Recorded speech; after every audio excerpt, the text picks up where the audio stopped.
A person should come out of the comfort zone first. அந்த comfort ஜோன்லேருந்து வெளியில் வந்தால் தான் அவன் ஞானத்தை அடைய முடியும், இறைவனை அடைய முடியும். பூரா கார்மிக் டெபாசிட்ஸ். கருணையாக இருக்க இருக்க கொஞ்சம் கொஞ்சமாக இதெல்லாம் வெளியேறும். மறுபடியும் ரூட்டு மாறுவீங்க, மறுபடியும் முடியாத நிலைமைக்கு போவீங்க. தவம் கூட இரண்டாவது தான். தவம் கூட உட்காந்து கண்ணை மூடி பண்ணணும்.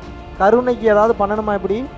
கருணையாக இருந்து இறைகளை விலக்கி இறைவனை அடைவதற்கு இல்லை, நீங்கள் இறைவனாகவே மாறுறதுக்காக பிறந்திருக்கீங்க.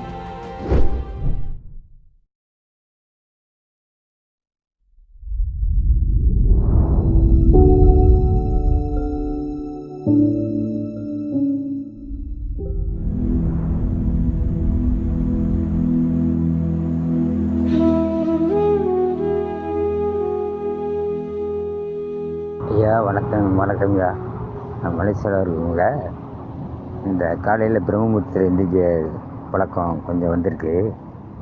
ஒரு 10 நாளாக முடிஞ்சளவு எந்திரிக்கலாம். எனக்கு அந்த மாதிரி மெடிடேஷன் பண்ண அவ்வளோவா தெரியாது. சும்மா காலையில் எழுந்திரிச்சி உட்காந்து சும்மா சிவாய நம அப்படின்னு சொல்லிட்டு, முருகனை அப்படி சொல்லிட்டு மனசில் ஏதாவது எனக்கு என்னால் தெரிஞ்ச அளவுக்கு தியானம் பண்ணுவேன். ஆமையா, இன்றைக்கி அது ஒரு பெரிய அதிசயம் நடந்துச்சுயா. இந்த வானத்தில் சிவருமன் காட்சி கொடுக்குற மாதிரி பெரிய சாருடன் காட்சி கிடச்சிச்சியா. நன்றியா. அறிவு அழிய அழிய அழிய அழிய பேரறிவு வெளிப்படும். பேரறிவுக்கு இன்னொரு பேர் கருணை. கருணையோடு இருக்கும்போது ஆற்றல் அதிகரிக்கும், கருணையோடு இருக்கும்போது செல்வம் பெருகும். ஆனால் லேட் ஆகும். ஏன்னா நல்லா புரிஞ்சுக்கங்க, கொஞ்சோண்டு சாக்கடையில் பால் பாயாசத்தை ஊற்றுனீங்கன்னா என்ன ஆகும்? குடிப்பீங்களா? அப்போ முதல்ல சாக்கடையை க்ளீன் பண்ணிவிட்டு பாத்திரத்தை நல்லா கழுவிட்டு அதில் பால் பாயாசத்தை ஊற்றணும். இதான விதி. சேம் லைக் தட் நிறைய குப்பை கூலம் அழுக்கு, காமம் குரோதம் லோபம் மோகம் மதம் மார்ச்சரியம் டம்பம் தர்ப்பம் ஈருஷை அசூயன்ற இத்தனை குணங்களும் சாக்கடையாக உள்ளே இருக்குது. பூரா கார்மிக் டெபாசிட்ஸ். கருணையாக இருக்க இருக்க கொஞ்சம் கொஞ்சமாக இதெல்லாம் வெளியேறும். வெளியேறும்போது வலிக்கும், குத்தும், கொடையும், வேதனையாக இருக்கும், கஷ்டமாக இருக்கும். ஏன்னா பல ஜென்மமாக நீங்கள் அனுபவிக்க வேண்டியதை கருணையாக இருக்க இருக்க சீக்கிரம் அனுபவிப்பீங்க. அப்போ தானே முடிக்க முடியும். ஒவ்வொரு ட்ராப்பாக தண்ணி வர்றதுக்கும் நிறையா பைப்பில் தண்ணி வர்றதுக்கு டிஃப்ரென்ஸ் இருக்குது தானே. டேங்க்கு சீக்கிரம் காலி ஆகணும்னா ஒவ்வொரு ட்ராப்பாக வரணுமா, ஃபோர்ஸாக வரணுமா? அவ்வளோதாங்க தத்துவம். இதுக்கு எதுக்குங்க பெரிய பித்தாகரஸ் தேட்டரும், இதுக்கு பெரிய சயின்ஸு, பேசிக் காமன் சென்ஸ். அப்போ என்ன, அதிகமாக வர வர காலியாயிரும். அப்போ பிரச்சனை அதிகமாக வருதுன்னா தெரிஞ்சுக்கோங்க, உங்கள் கர்மவினை அழிஞ்சுக்கிட்டே இருக்குன்னு அர்த்தம். சுகமாக கம்ஃபர்ட்டாக இருக்கீங்கன்னா நோட் பண்ணிக்கோங்க, நீங்கள் பிரச்சனையில் பெரிய பிரச்சனையில் சிக்க போகிறேன். The people who are in the comfort zone are இல்னா என்ன? நோய்வாய்ப்பட்டிருக்கிறார்கள், உடல் அளவிலோ மனதளவிலோ. A person should come out of the comfort zone first. அந்த கம்ஃபர்ட் ஜோன்லேருந்து வெளியில் வந்தால் தான் அவன் ஞானத்தை அடைய முடியும், இறைவனை அடைய முடியும். ஏன்னா கம்ஃபர்ட் ஜோனில் அவனை வச்சிருக்கிறது கர்மா தான் வச்சிருக்கு. ஏன்? அவன் ஏதோ புண்ணியம் பண்ணியிருப்பான், அவங்க அப்பா அம்மா புண்ணியம் பண்ணியிருப்பாங்க. அந்த புண்ணியம் தீர்ற வரைக்கும் இறைவன் விதித்திருக்கிறார். அவன் அதை அனுபவிச்சே தீரணும். அந்த புண்ணியத்தோட சுகத்தை அனுபவிக்கிட்டுன்னு கொடுத்துட்டார். அப்போ என்ன, அந்த புண்ணியத்தின் சுகத்தை அனுபவித்துட்டு இருக்கான். அம்பானிக்கு பிள்ளையா பிறந்தாலோ, அதானிக்கு பிள்ளையா பிறந்தாலோ, பிள்ளையா பிறக்கும் போதே வேறு வழியில் அவன் கோடீஸ்வர வாழ்க்கையை வாழ்ந்து தானே அவனும் கர்மாவில் தான் இருக்கிறான். நோட் பண்ணுங்க, அவனுக்கு இதுதான் வழி. கருணையாக இருந்தால் தான் தப்பிக்க முடியும். கோடி கோடியாக சம்பாதிப்பது இங்கே அறிவு கிடையாது. கோடி கோடியாக இருந்தாலும் கூட நான் எவ்வளவு நேரம் கருணையாக இருந்தேன், எவ்வளவு நேரம் நான் தர்மத்தோடு இருந்தேன், எவ்வளவு நான் தர்மம் செய்தேன் தான் இறைவன் கேட்பார். உன்கிட்ட ஏதோ ஒன்று இருந்திருக்கும்ல, ஒன்று அறிவு இருந்திருக்கும், இல்லை பொருள் இருந்திருக்கும், இல்லை பணம் இருந்திருக்கும், இல்லை திறமை இருந்திருக்கும். இதை உனக்காக இல்லாமல் இன்னொருத்தனுக்காக நீ எவ்வளோ கொடுத்தன்னு கேட்பார். கருணையாக இருந்து இறைகளை விலக்கி இறைவனை அடைவதற்கு இல்லை, நீங்கள் இறைவனாகவே மாறுறதுக்காக பிறந்திருக்கீங்க. இறைவனை அடைகிறதுன்னு ஒன்றுமே கிடையாது. இறைவனாக மாறுவது இது எப்படி புரியலையே அப்படின்னா, இப்போ ஒரு பெரிய கல் ஒன்று இருக்குது, அது என்ன அப்படின்னு கேட்டால் என்ன சொல்லுவீங்க? கல் அப்படின்பீங்க. ஒரு சிற்பியை கூட்டு விநாயகர் சிலையை செதுக்க வைக்கிறேன், இப்போ என்னன்னு சொல்லுவீங்க? கடவுள் சாமி, விநாயகர் வந்துட்டார். எங்கே இருந்தார் இவ்வளோ நேரம்? அந்த விநாயகர் எங்கே இருந்தார்? எங்கேயோ இருந்தாரா? காரைக்குடி பக்கம் தூத்துக்குடி பக்கம் இருந்தாரா? எங்கே இருந்தார்? கல்லுக்குள்ளே தான்ப்பா இருந்தார். இப்போ எப்படிப்பா அவர் வெளியில் வந்தார்? செதுக்குனதுக்கப்புறம் தேவையில்லாத செதில்கள் சிதறி அந்த சிலை அழகான வடிவமானது வெளியே வந்துருச்சு.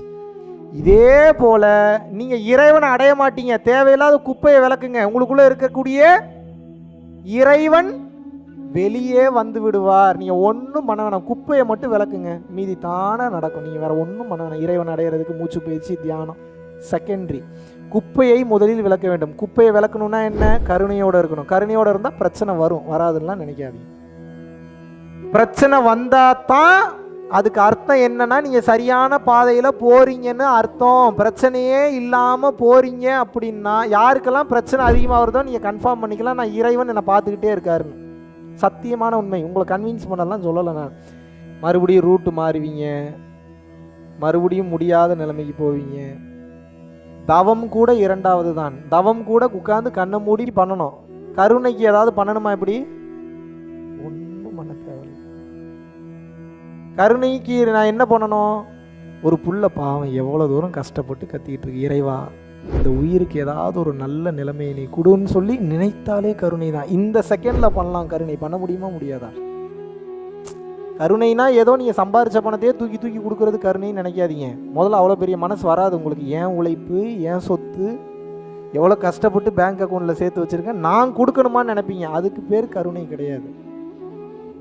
உண்மையாகவே ஒரு உயிர் நன்றாக இருக்க வேண்டும் என்று நீங்கள் நினைத்து அந்த உயிருக்காக பிரார்த்தனை செய்தாலும் கருணை தான்.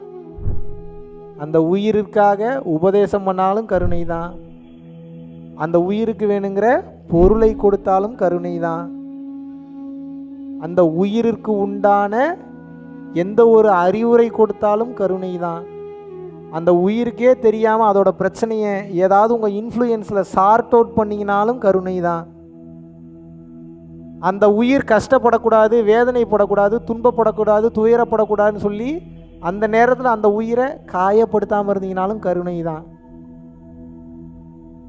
எத்தனை கருணையில் எத்தனை இருக்குது பாருங்கள், எத்தனை வகை இருக்குது பாருங்கள். கருணை என்றால் ஏதோ நான் பொருளை மட்டும் கொடுப்பதற்கு பேர் கருணைன்னு நினைக்கிறீங்க. ஆனால் அது மட்டும் கருணை கிடையாது. தேவையான இடத்தில் அந்த உயிரிற்காக குரலை ஒசத்திட்டு நிற்கிறதும் கருணை தான். தேவையில்லாத இடத்துல பேசாமல் தட்டி கொடுத்து போடா பார்த்துக்கலான்னு சொல்கிறதும் கருணை தான்.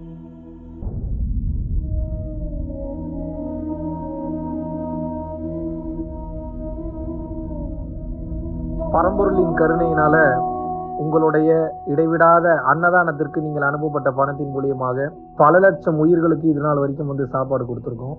ஸோ கொரோனாவிலேருந்து ஆரம்பித்து ஒரு நாள் கூட விடாமல் பல உயிர்களுக்கு வஸ்திர தானங்களாக இருக்கட்டும், படிக்க முடியாதவங்களுக்கு கல்வித்தொகை கட்ட முடிய விஷயங்களாக இருக்கட்டும், இல்லை ஸ்போர்ட்ஸ் ரீதியாக விளையாடக்கூடிய நல்ல மாணவர்களை அனுப்பி வைக்கக்கூடிய விஷயங்களாக இருக்கட்டும், அதை தொடர்ந்து பார்த்தீங்கன்னா ரெகுலராக மந்த்லி பேசிஸில் ஏழை குழந்தைகளுக்கு க்ரோசரிஸ் கொடுக்கறதாக இருக்கட்டும், இல்லை அவங்களுக்கு பார்த்தீங்கன்னா சேம் அவங்க விருப்பப்படுறவங்களுக்கு வீட்டு துணிமணிகள், வீட்டுக்கு தேவைப்படக்கூடிய மற்ற பொருட்கள் வாங்கி கொடுக்கறதாக இருக்கட்டும், எல்லா உதவிகளும் பார்த்தீங்கன்னா உங்களோட உதவினால தான் போயிட்டு இருக்கு. சாது சிதம்பர சுவாமிகள் வளநாட்டார் ஒரு வார்த்தை சொல்லுவார், பசித்தோர் முகம்பார் பரம்பொருள் அருள் கிட்டும் அப்படின்னு சொல்லுவார்.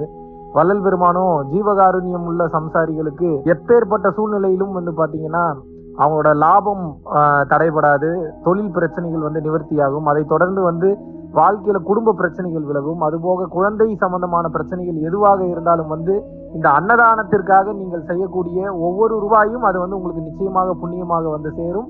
புண்ணியத்தை கடந்த நிலையில் முக்தி பாதைக்கும் அது நிச்சயமாக உங்களை வழிநடத்தும். அதனால விருப்பப்படுறவங்க நம்மளுடைய பரம்பொருள் அறக்கட்டளையினுடைய சேரிட்டி ஆக்டிவிட்டீஸ்க்கு தங்களுடைய விருப்பப்படக்கூடிய நன்கொடையை கீழே உள்ள டெஸ்கிரிப்ஷன்ல இருக்கக்கூடிய அக்கௌண்ட் நம்பருக்கு செலுத்தலாம். இதற்குண்டான அந்த அருளை சித்தர்கள் உங்களுக்கும் உங்கள் குடும்பத்தாருக்கும் வழங்க வேண்டுகிறேன். குருவின் பரிபூர்ண அருளாசிகள். குரு கடாட்சம்.